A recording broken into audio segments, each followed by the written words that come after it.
I mean, these are like super bosses. There's one more, and that's Doflamingo. Doflamingo is, I guess, the final boss. Let's see, where's?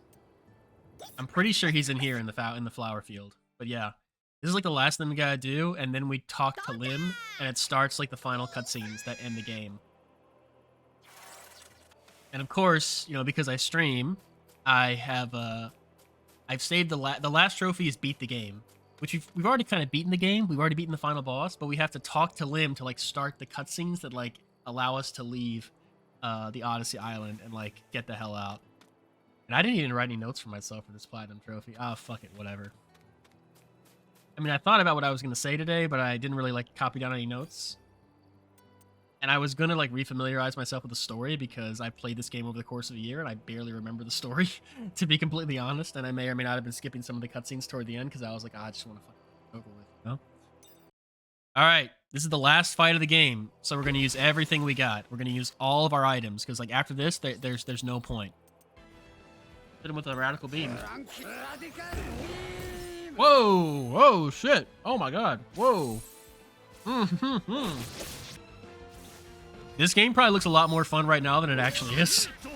Because this is probably one of the best fights in the entire game, because you actually have to think about what you're doing. Yeah, this right now it's just a matter of time. It's just a matter of time until I win. Fuck it. Air all. Heal. Give us a full heal too. Yeah, it's got a while that Chopper's like AoE remedy attack or AoE remedy ability also heals you. Like it's usually you want to make a choice, right? Do you want to heal or clear a status effect? But with Chopper, it's always the same thing. Like clearing a status effect always heals too. So it's like, all right, whatever. Oh wow. Okay.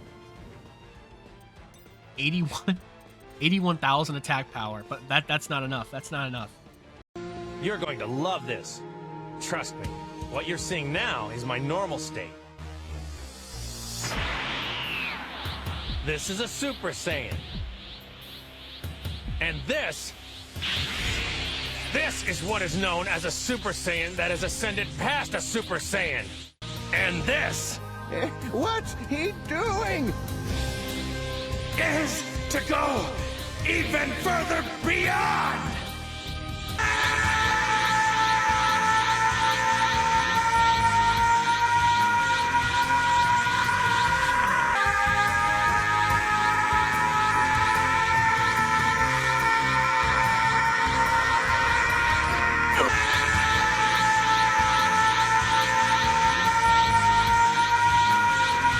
Thousand damage. Toughest boss in the game. And it gives you less than 10% of the XP you would get from just regular ass enemies in the final dungeon. And we got 500,000 buried. Like, God knows what we're gonna do with it. Challenge enemy conqueror. Defeat all the powerful enemies twice or more. What is it? Cleared the final chapter. Oh, beat the game. That's the last thing we have to do to finish with the game. And to get our 98th platinum trophy. Oh, happy days. I bet you guys thought I would never finish One Piece Odyssey. I bet you're like, oh, Cashmere completely forgot about it. He doesn't care about it anymore. He always starts games and he never finishes them. Well, you know what? You're right. Prepare to set sail. It's basically saying, hey, do you want to beat the game and get the final trophy? Yeah, I do. Prepare to set sail. I wouldn't say it's like the best One Piece game. I wouldn't even say it's the best of the RPG One Piece games. I think that goes to Unlimited World Red. It's like the One Piece video game like the video game Straw Hats are all about friendship.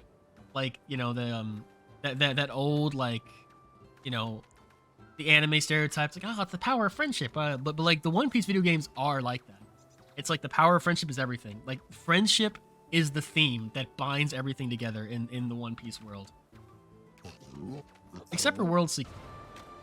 It's never really made sense to me because, like, okay, only Luffy can like stretch out his arm and like get to this platform, right? But I can switch to another character. Like, how did they get here exactly? Like, what's going on here? Like, the character you select, is every other character just miniaturized and like in their pocket?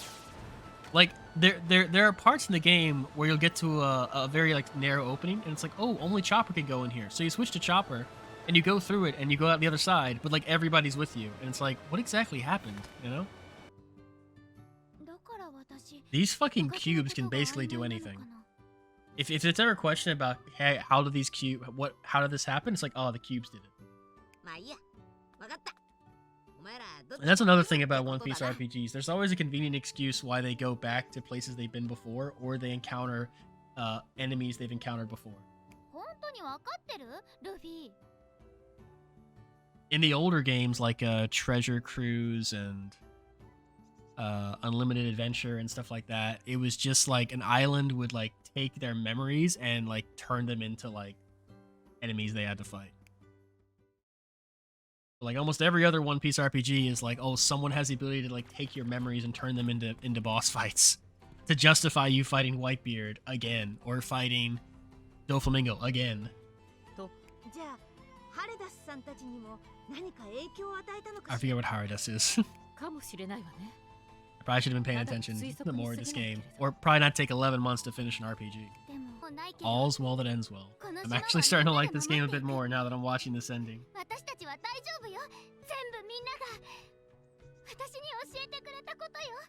This is very adorable, but it's like almost every One Piece RPG ends with the character of the week saying a very similar speech.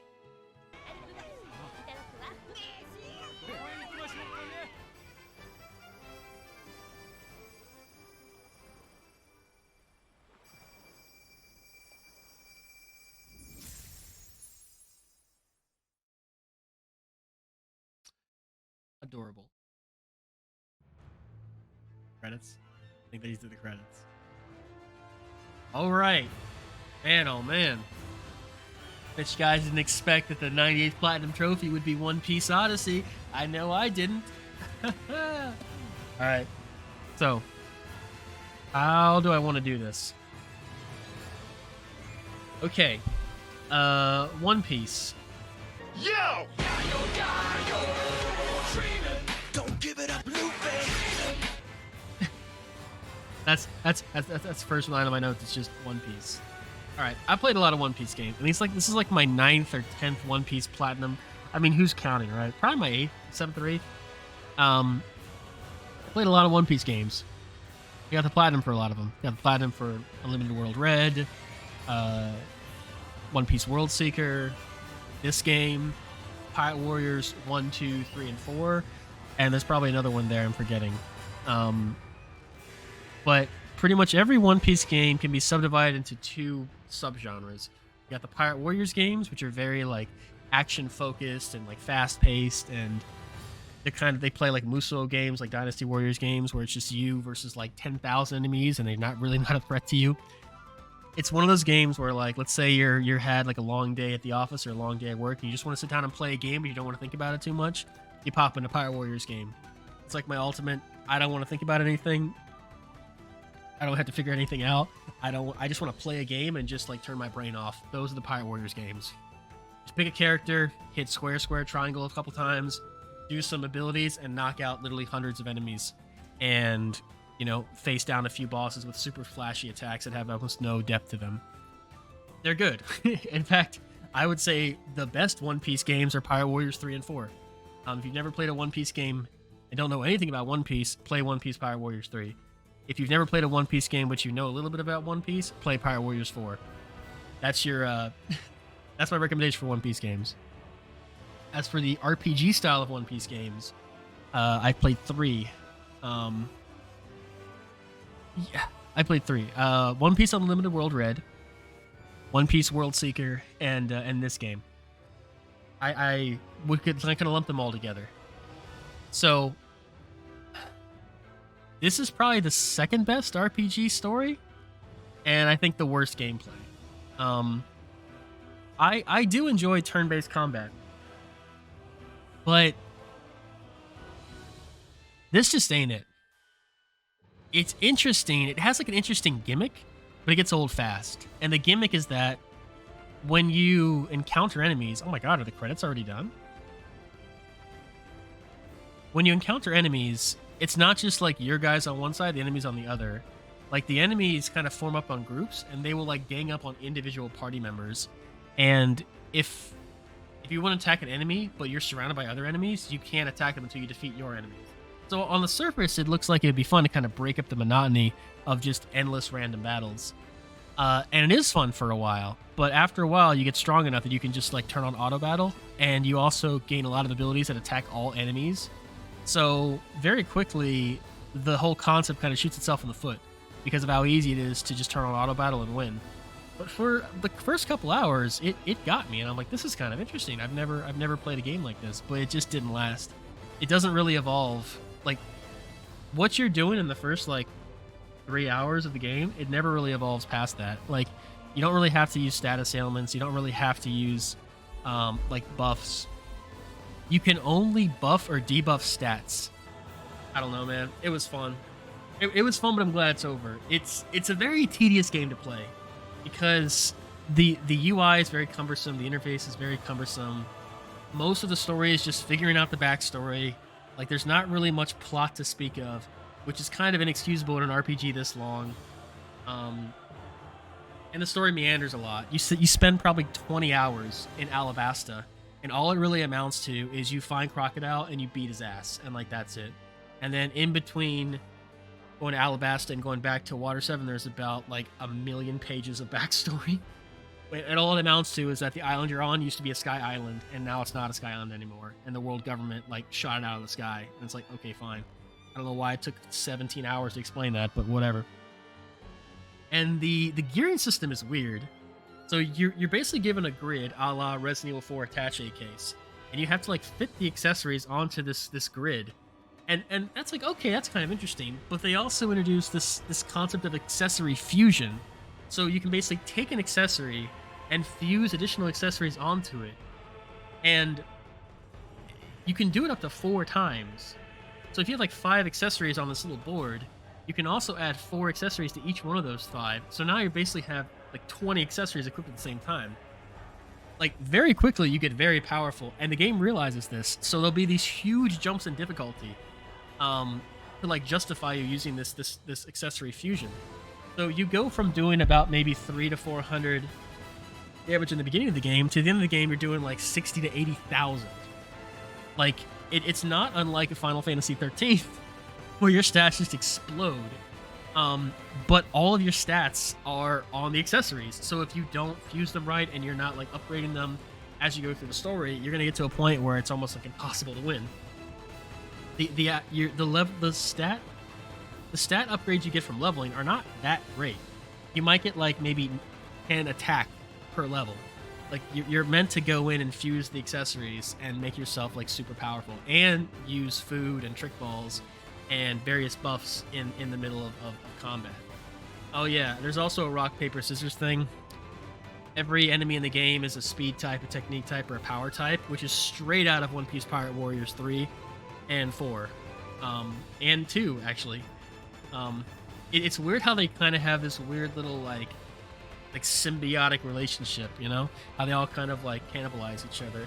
Oh yeah, I forgot to mention, every single One Piece RPG, there is always fucking shimmer shines on the ground to pick up, and it's always crafting. That's like how they... That's... I don't know what the next One Piece RPG is, but I will bet my bottom dollar... Yeah, that's a saying. I bet my bottom dollar, which means I bet everything I have, that they will have shimmer shines on the ground that you pick up with like a very shallow, tacked-on crafting mechanic. I can guarantee it. I can see it now, because it happens in every single One Piece RPG there is. There's always shimmer shines on the ground.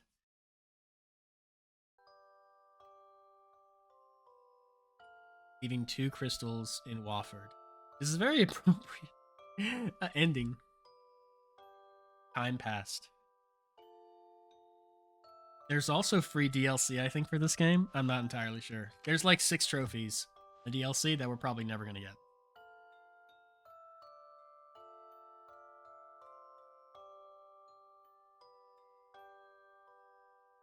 Does that not look like the coziest thing you've ever seen in your life?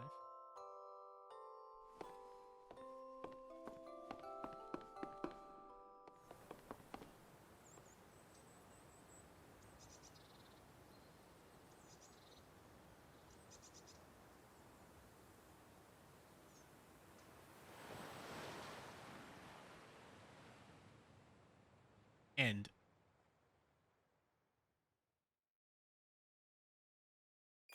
Where is it? There it is. Final chapter clear.